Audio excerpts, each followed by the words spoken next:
Give me a little bit on Zakk, your brother there, Mr. Wylde. Man, I don't even know where to start. Just me and that dude had everything in common from day one, man. And, you know, we kind of helped turn each other into more of a maniac than we were to begin with. Just fucking all love and respect to Zakk and the Black Label camp, you know.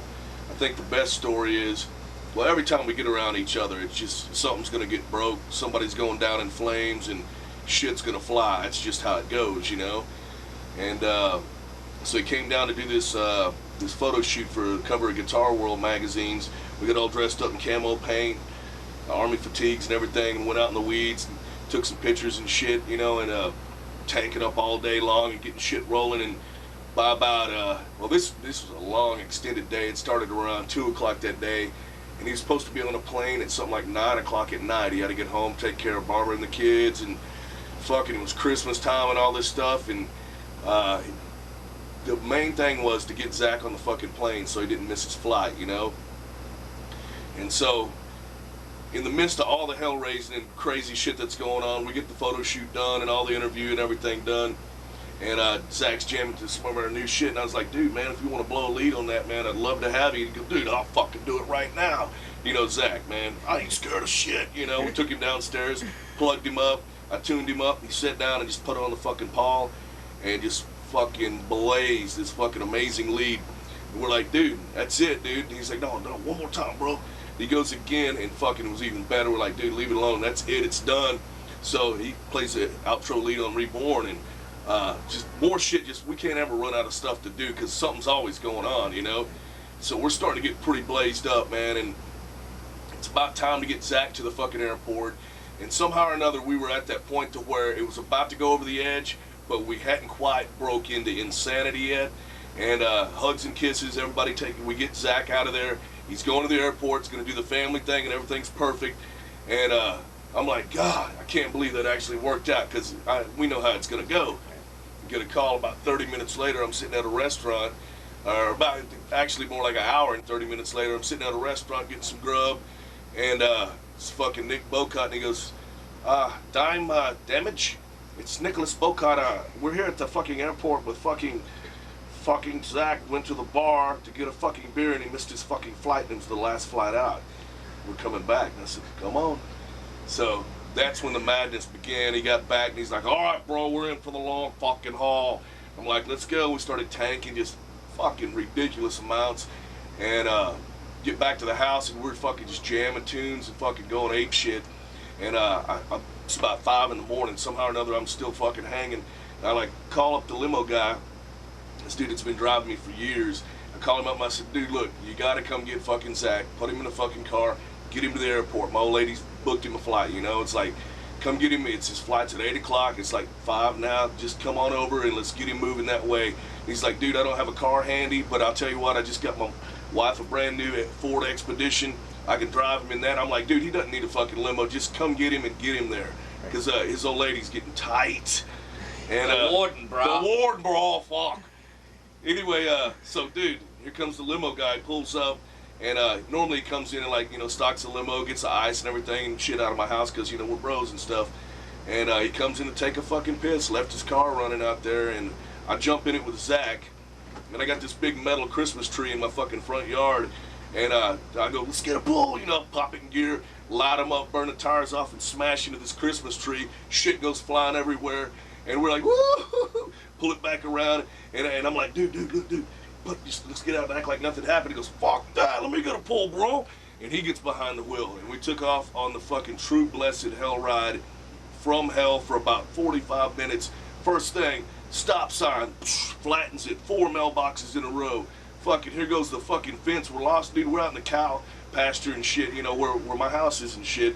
And anyway, man, next thing we're on a fucking soccer field. We're everywhere, just taking dips and shit, flying all over the fucking place in this thing. I mean, it was dangerous, man, very dangerous, man. But goddamn, we had a good time, man. And we get back to the house. The fucking best part was Nick Bocott and the rider was sitting in the back seat, and they're fucking flying all over the place.